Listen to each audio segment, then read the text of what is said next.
اس لیے میں نے کہا ہے کہ بسم اللہ کے بغیر نہیں پڑھنی۔ تینوں صورتوں کے شروع میں آپ نے بسم اللہ پڑھنی ہے، جتنی جتنی تعداد آپ کو بتائی ہے اتنی ہی تعداد میں آپ نے ہر دنیا کے تمام مسائل، تمام مصیبتیں، تمام پریشانیاں دور ہو جائیں گی۔ حضرت عیسیٰ علیہ السلام ایک قبر سے گزرے، دیکھا کہ اس میت پر عذاب ہو رہا تھا۔ یہ دیکھ کر چند قدم آگے تشریف لے گئے تو وہاں سے استنجا کر کے واپس آئے، وضو کیا، اس قبر پر گزرے تو قبر میں نور ہی نور تھا، وہاں رحمت برس رہی تھی۔ آپ بہت حیران ہوئے اور بارگاہ الہی میں عرض کیا کہ مولا مجھے اس کے بارے میں بتائیں کہ یہ راز کیا ہے۔ ارشاد ہوا یہ سخت گنہگار تھا اور بدکار تھا، اس وجہ سے عذاب میں گرفتار تھا، لیکن اس نے اپنی حاملہ بیوی چھوڑی تھی، اس کے ہاں لڑکا پیدا ہوا اور اس کو مکتب بھیج گیا۔ اس نے استاد سے بسم اللہ پڑھی تو مجھے حیا آئی کہ ہم زمین کے اندر اس شخص کو عذاب دے رہے ہیں جس کا بچہ زمین پر میرا نام لے رہا ہے، اندازہ نہیں کہ بسم اللہ کی کتنی برکت ہے۔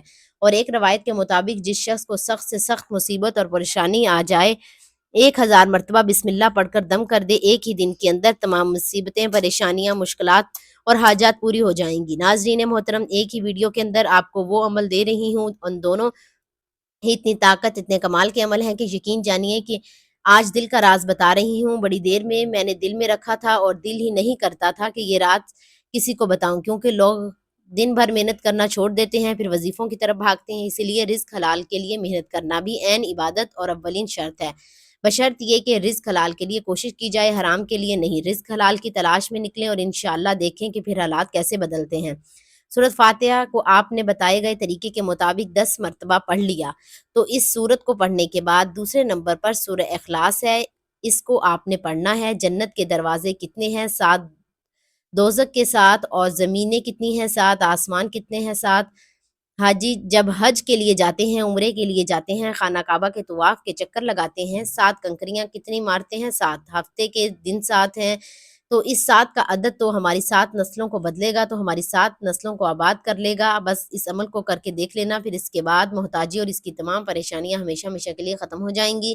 یہ سورہ مبارکہ پڑھنے کے بعد دوسرے نمبر پر پڑھنا ہے سورۃ اخلاص، اور اس میں کتنی فضائل ہیں پہلے ہی آپ دوستوں کو سنائے ہیں کہ یہ سورت ایسی ہے کہ جس کو ایک بار پڑھا جائے تو اللہ تعالیٰ 100 شہیدوں جتنا ثواب عطا فرماتا ہے۔ جو بندہ اس کو 3 بار پڑھتا ہے اللہ اسے پورے قرآن پاک کا ثواب عطا فرماتا ہے۔ کتنا خوش نصیب وہ شخص ہے، اس سورہ مبارکہ سے محبت کرتا ہے۔ اور ایک حدیث میں بھی آتا ہے جو بندہ اس سورہ مبارکہ کو محبت کے ساتھ پڑھتا ہے، شوق کے ساتھ دل لگا کر پڑھتا ہے، اللہ تبارک و تعالیٰ اس کے رزق میں، وسعت میں، برکت اور آخرت میں کامیابی کا ذریعہ بنا دیتا ہے۔ کل قیامت کے دن یہ سورہ مبارکہ اس بندے کے لیے شفا بن جائے گی، سفارش کرنے والی بن جائے گی۔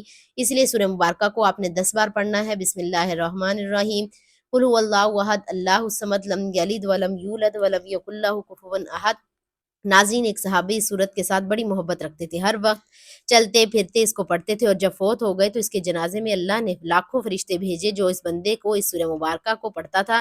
اللہ پاک نوری ملائکہ، نوری فرشتوں کو اس بندے کے جنازے میں شامل کر دیتا ہے۔ تو یہ سورت کتنی مبارک صورت ہے۔ پھر بھی اگر کوئی شخص اس عمل سے محروم رہ جاتا ہے تو اس کی بدنصیبی کے اور اس میں کچھ نہیں کہہ سکتی، اس لیے کہ سورہ مبارکہ کی تلاوت کرنے والا شخص اللہ کی غیبی مخلوق سے مدد حاصل کر لیتا ہے، اللہ کے خزانوں سے رزق حاصل کر لیتا ہے۔ اور اب آخری سورہ مبارکہ بتانے لگی ہوں، اس کی تعداد بھی بتاؤں گی۔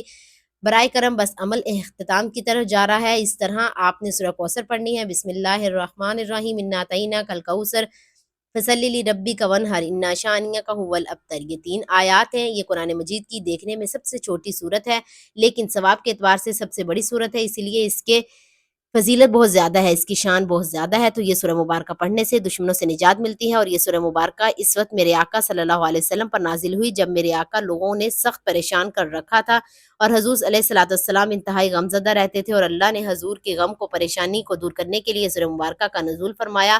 اور اول و آخر جو درود پاک میں نے آپ کو بتایا آپ نے لازمی پڑھنا ہے، کیونکہ درود السلام پڑھنے کا حکم امام حسن رضی اللہ تعالیٰ عنہ سے مروی ہے کہ آپ نے فرمایا جب بھی جو بھی حضور صلی اللہ علیہ وسلم کی ذات پر درود پاک پڑھے تو خوش دلی کے ساتھ پڑھ لے، اس لیے کہ حضور صلی اللہ علیہ وسلم خود سنتے ہیں، اس لیے محبت کے ساتھ، شوق کے ساتھ پڑھا کریں۔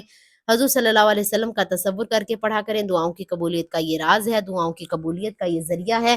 اب جو میں آپ نے عمل کر لیا، اس کے بعد آپ نے لا الہ الا اللہ محمد الرسول اللہ، حضرت موسیٰ علیہ السلام کی طرف وحی آئی، عرض کیا اے میرے رب میں دعا کرتا ہوں تو اسے قبول فرما، مجھے کوئی ایسی چیز سکھا دے، کوئی ایسی دعا سکھا دے، میں تیری بارگاہ میں جب بھی دعا کروں تو میری دعا قبول فرما لے۔